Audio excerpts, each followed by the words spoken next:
Accountability of moral act. So, accountability of moral act refers to be held responsible or answerable for one's actions or behavior, particularly in relation to ethical or moral standards. It involves recognizing the consequences of one's actions and being accountable for the impact they have on others. Father Copen says 2017, when I perform a free act, one which I am able to do or not to do, as I choose, the act is eventually imputable to me. If the thing is blameworthy, the blame belongs to me. If it is praiseworthy, I am entitled to the praise. Every human act, therefore, since it is a free act, imputable to him who performs it. Basis of moral accountability. We have knowledge, freedom, and voluntarism. The basis of moral accountability and freedom, knowledge, and voluntariness, each of these factors plays a crucial role in holding individuals accountable for their actions and assessing moral responsibility. Understanding and applying the basis of formal accountability helps in evaluating the responsibility individuals hold for their actions. By considering the presence of absence of freedom, knowledge, and voluntariness, we can determine the extent to which somehow ought to be held morally accountable for their decisions and behavior. So let's explore each base in detail and provide examples to help illustration their significance. First is knowledge. Knowledge, the awareness of or familiarity with the fact, situation, or truth unveiled through experience or disclosed in dialogue or encounter these persons or things. Consider a person who knows that cheating on a test is wrong due to their previous experiences, teachings, and societal norms against academic dishonesty. Despite this knowledge, they choose to cheat during the exam. The basis of moral accountability in the scenario involves knowledge. The individual is aware of moral principle that cheating is wrong. Knowledge is acquired through past experiences or learning from society moral standards.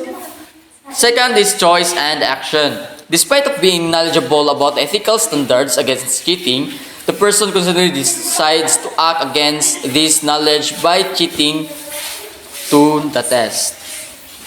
The person's moral accountability is based on conscious choice they made despite possessing the knowledge that their actions were ethically unacceptable. Moral accountability lies in the discrepancy between their understanding of right and wrong and the decision to act contrary to that understanding.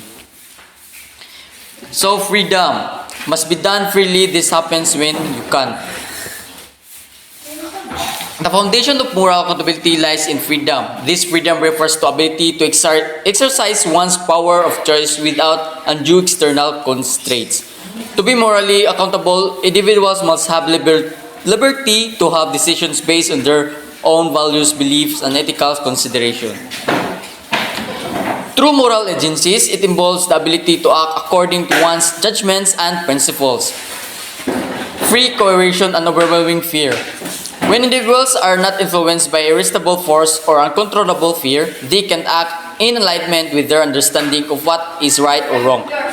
This unrestricted freedom allows to genuine moral responsibility, enabling individuals to be accountable for their choices and actions.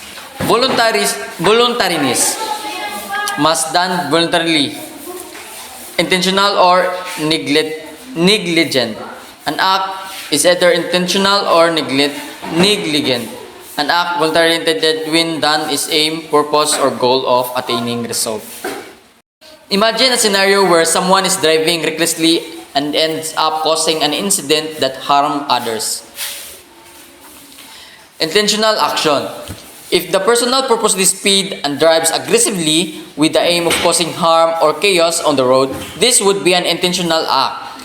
They acted the specific goal of creating dangerous situation, making their actions morally accountable due to deliberate intent to cause harm. Negligent actions. However, if the person has a speeding because they were distracted by their phone and failed to notice the speed limit of surrounding traffic, this would be a negligent act. Their actions were not directly intended to harm but were careless, due to their disregarded for safety and responsibility while driving. In both scenarios, the individual's actions resulted in harm, but the basis of their moral accountability differs. The intentional act highlights all deliberate choice to cause harm, while negligence emphasizes a lack care of responsibility leading to unintended consequences. Modifiers of human act. These are analogous to exempting, mitigating, aggravating, and justifying circumstances in criminal law. They affect the mental or emotional state of a person to the extent that the voluntariness involved in an act is either increased or decreased. Human behavior modifiers have the same power to influence how people perceive and assess an individual's acts or behaviors as exempting, mitigating, aggravating, and justifying circumstances do in criminal law. Under criminal law, these factors can affect how serious a crime is, whether a person is found guilty or not, and how long they will be sentenced to. Ignorance. Ignorance is the absence of knowledge which human beings should have of his duties, and it is classified into vincible, invincible, affected, and supine or gross ignorance. For example, let's consider vincible ignorance in the area of personal finances. Suppose someone is unaware of the concept about budgeting and how it can help manage their money effectively. So this person overspend and struggle financial stability due to their lack of knowledge about budgeting. So in this case, their ignorance can be overcome by acquiring the necessary information and skills related to budgeting. On the other hand, invincible ignorance is a type of ignorance that cannot be easily overcome, even with diligent efforts. An example of this could be a person who is suffered from brain injury and that can affect their memory and cognitive abilities. Despite of the best efforts to learn and remember certain things, this person may still not unable to acquire knowledge due to their condition. Affected ignorance, as the name suggests, occurs when an individual deliberately avoids gaining knowledge in order to indulge in sinful or unethical behavior.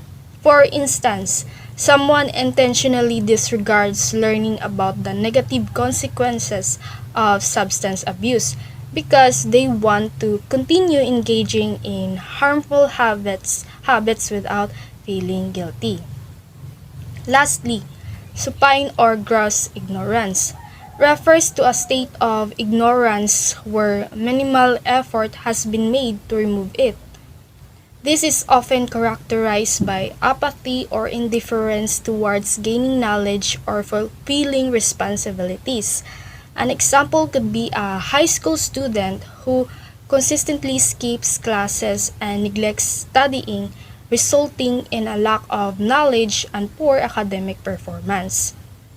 It's important to note that this classification of ignorance helps us understand different contexts in which knowledge gaps can. Violence. It is the application of external force on a person by another for the purpose of compelling him to do something against his will. Violence as a modifier of human behavior can lead to aggressive or harmful actions. It often goes against ethical principles and societal norms. People who resort to violence may do so out of anger, frustrations, or a desire for power or control. It can result in physical injury, psychological trauma, damaged relationships, and even loss of life. So we have passion. So kaning passion is emotion is sa isa ka tao, so either maka-feel ka positive or negative. So when we talk about kanang maka-encounter ka kanang positive emotion, so nadiha ang kanang kanang desire, delight, or hope, ana. Then when maka-encounter pag negative emotion, nadiha ang anger, hatred, kanang sadness, fear, or kanang horror nga nakahadlok bitaw. So natay duha ka kanang type sa kanang passion. We have antecedent passion and kanang consequent passion. So kaning antecedent passion is to those that are kanang precede the act or do not always destroy voluntariness and but they diminish accountability for the resultant act. But then sa consequent passion these are those that are intentionally aroused and kept. They do not lessen voluntariness but may increase accountability. So for example, aning antecedent ka ng passion. So atin ta sa situation nga ikaw Silby a musician. So you have a passion or you're passionate to play guitar or violin. So when we talk about sa consequent pod is mo ni sa resulta sa imong kuan or mo ni sa resulta sa imong pagtugtog sa kuan or feedback sa kanang tao, whether kanang nang positive ba na is kanang ganahan ba sila sa imong kanang performance or sa performance. So kung positive ang kanang resulta is maka-feel jud kag happy or ma-inspire di ka or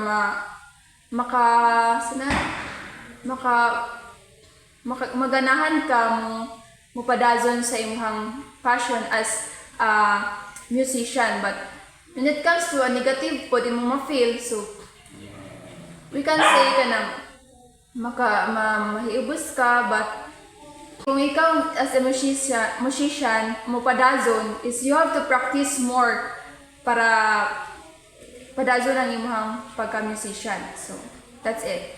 So we have kanang fear here.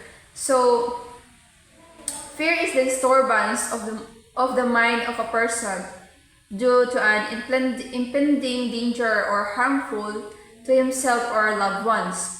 So kani sa situation ani, for example, ang situation is nata sa kanang naisunog, then ang imong na feel is kanang hadlok bitaw. So mapanik ka, so wa ka nang first time nimo to ma-trauma ka ug kanang mo na imong ma-feel nga ma-trauma na lang ka kay first time lagi nimo nga naka-experience ato ang kanang situation. So but to develop that kanang fear, you need to bitaw kanang ngita kag paagi nga malagpasan nimo na or mangita kag ways para kuan man nimo nga situation. That's it.